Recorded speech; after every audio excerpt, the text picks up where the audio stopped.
Welcome to the read aloud of The Lion, the Witch, and the Wardrobe by C.S. Lewis. Today our goal is to figure out not just where the story happens, but what kind of place is it? And also, who has power?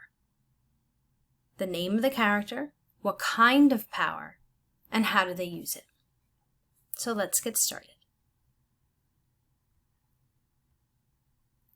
Chapter 1. Lucy looks into a wardrobe. Once there were 4 children whose names were Peter, Susan, Edmund, and Lucy. This story is about something that happened to them when they were sent away from London during the war because of the air raids.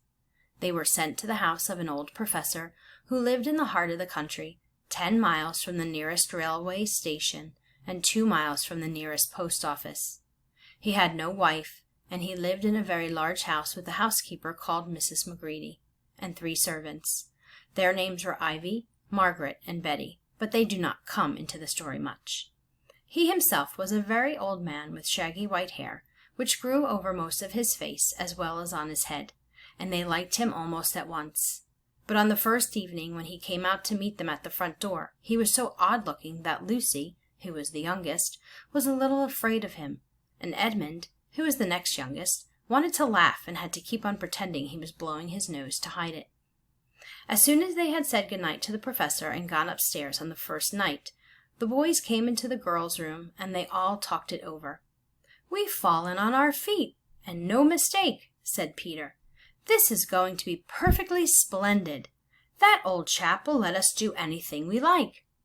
"I think he's an old dear," said Susan. "Oh, come off it," said Edmund, who was tired and pretending not to be tired, which always made him bad-tempered. "Don't go on talking like that." "Like what?" said Susan.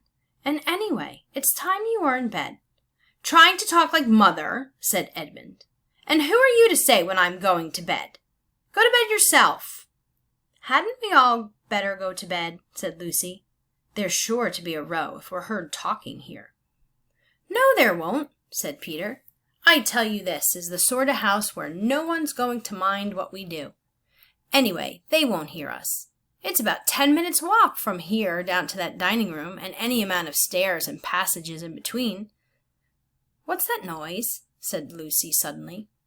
It was a far larger house than she had ever been in before, and the thought of all those long passages and rows of doors leading into empty rooms was beginning to make her feel a little creepy. "It's only a bird, silly," said Edmund. "It's an owl," said Peter. "This is going to be a wonderful place for birds. I shall go to bed now. I say, let's go and explore tomorrow. You might find anything in a place like this. Did you see those mountains as we came along? And the woods? There might be eagles. There might be stags. There'll be hawks." "Badgers," said Lucy. "Foxes," said Edmund. "Rabbits," said Susan. But when the next morning came, there was a steady rain falling, so thick that when you looked out of the window you could see neither the mountains, nor the woods, nor even the stream in the garden. "Of course it would be raining," said Edmund. They had just finished their breakfast with the professor and were upstairs in the room he had set apart for them. A long, low room with 2 windows looking out in one direction and 2 in another. "Do stop grumbling, Ed," said Susan. 10 to 1 it'll clear up in an hour or so, and in the meantime we're pretty well off. There's a wireless and lots of books." "Not for me," said Peter. "I'm going to explore the house." Okay, I'm going to pause here and think about my reading and think about my goal of figuring out not just where the story is happening, but what kind of place this is. So if I look at what I read before, I noticed that it says here in the text they were sent away from London during the war because of the air raids. Okay, in my previous reading and my previous knowledge, I know that during World War II, London had air raids, and London is a city similar to New York City. So it's a city area where there are apartments and lots of people and train stations, and it's very crowded. But then I also look and see that they went from that crowded area, that crowded city, to a kind of country house that was very far away, 10 miles to the nearest railway station, 2 miles from the nearest post office. I see that it's by mountains and woods. There's a garden and a stream. So they went from a city area to a country house. So this is a more open, rural area. And they might be used to living in an apartment, but in this house, there's lots of bedrooms. It takes 10 minutes to walk from here down to that dining room. It was a far larger house than she'd ever been in before. Long passageways, rows of doors. So if I were to think about what kind of place this is, I would say it's a country mansion that has a lot of opportunities for imagination and children to play. Okay, let's keep going. Everyone agreed to this, and this was how the adventures began. It was the sort of house that you never seemed to come to the end of, and it was full of unexpected places. The first few doors they tried led only into spare bedrooms, as everyone had expected that they would. But soon they came to a very long room full of pictures, and there they found a suit of armor, and after that was a room all hung with green, with a harp in one corner, and then came 3 steps down and 5 steps up, and then a kind of little upstairs hall and a door that led out onto a balcony, and then a whole series of rooms that led into each other and were lined with books, most of them very old books, and some bigger than a Bible in a church. And shortly after that, they looked into a room that was quite empty except for one big wardrobe, the sort that has a looking glass in the door. There was nothing else in the room at all except a dead blue bottle on the windowsill. "Nothing there," said Peter, and they all trooped out again, all except Lucy. She stayed behind because she thought it would be worthwhile trying the door of the wardrobe, even though she was almost sure that it would be locked. To her surprise, it opened quite easily, and 2 mothballs dropped out. Looking into the inside, she saw several coats hanging up, mostly long fur coats. There was nothing Lucy liked so much as the smell and feel of fur. She immediately stepped into the wardrobe and got in among the coats and rubbed her face against them, leaving the door open, of course, because she knew that it is very foolish to shut oneself up into any wardrobe. Soon she went further in and found that there was a second row of coats hanging up behind the first one. It was almost quite dark in there, and she kept her arms stretched out in front of her, so as not to bump her face into the back of the wardrobe. She took a step further in, then 2 or 3 steps, always expecting to feel the woodwork against the tips of her fingers, but she could not feel it. So if I pause here to think about my reading, again, I find more evidence to support my theory of this is a grand country house. And right now I'm thinking that this is a house that belongs to a wealthy person. So the professor is most likely wealthy. My evidence for that is that he has a large country house with a garden. It's in a rural setting. It also has many bedrooms, and there's a room that had a harp in it with up and down stairs that might have been like a little stage. It has its own library. It has knights in shining armor, mannequins, or statues. So this might be a place where a wealthy person might live. If I'm looking at who has power, I can see that there's 4 children. They're siblings, so I know how siblings like to fight.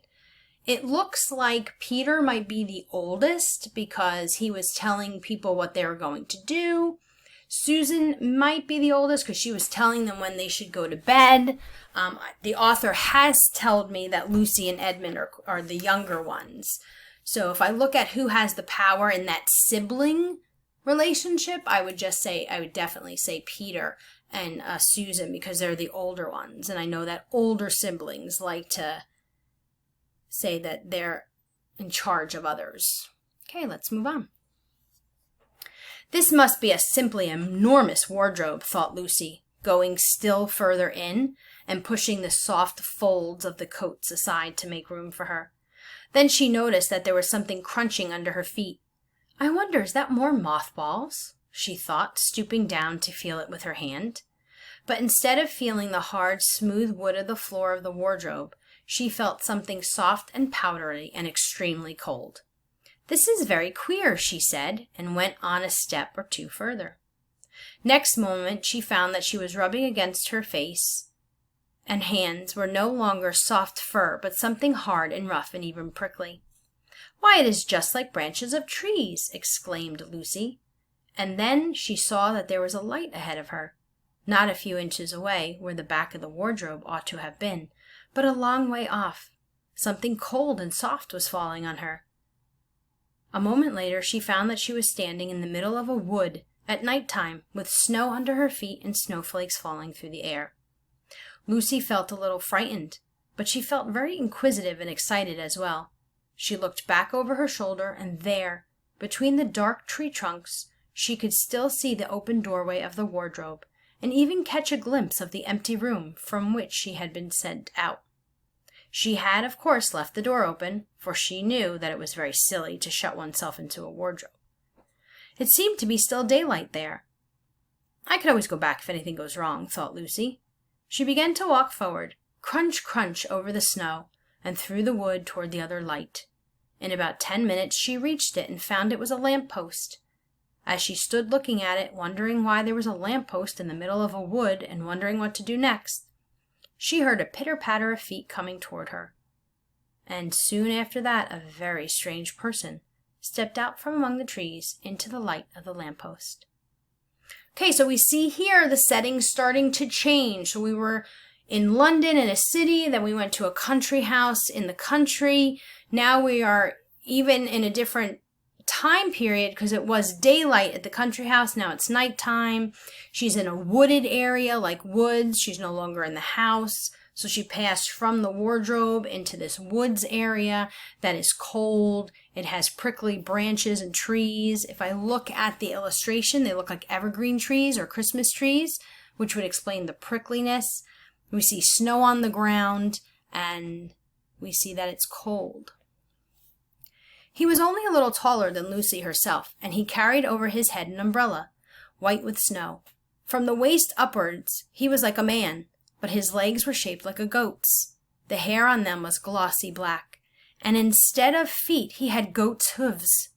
He also had a tail, but Lucy did not notice this at first because it was neatly caught up over the arm that held the umbrella, so as to keep it from trailing in the snow.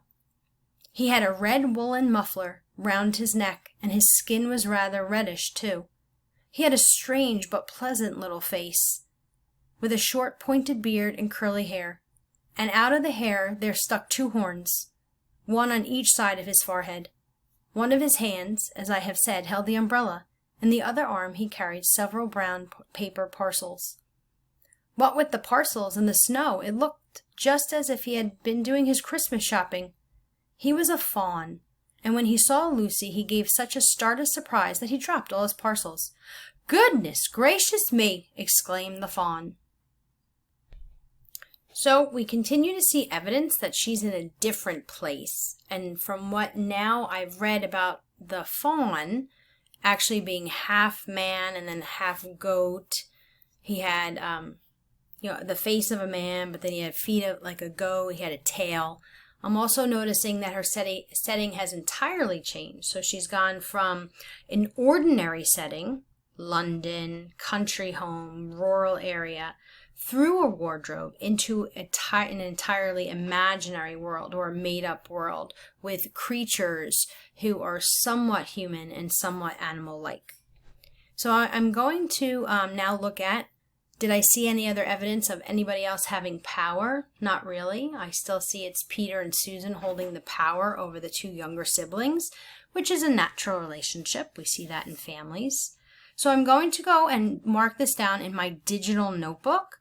And what I want you to do is to continue looking for evidence of setting and who has the power as we read on through The Lion, the Witch, and the Wardrobe and your own fantasy fiction books.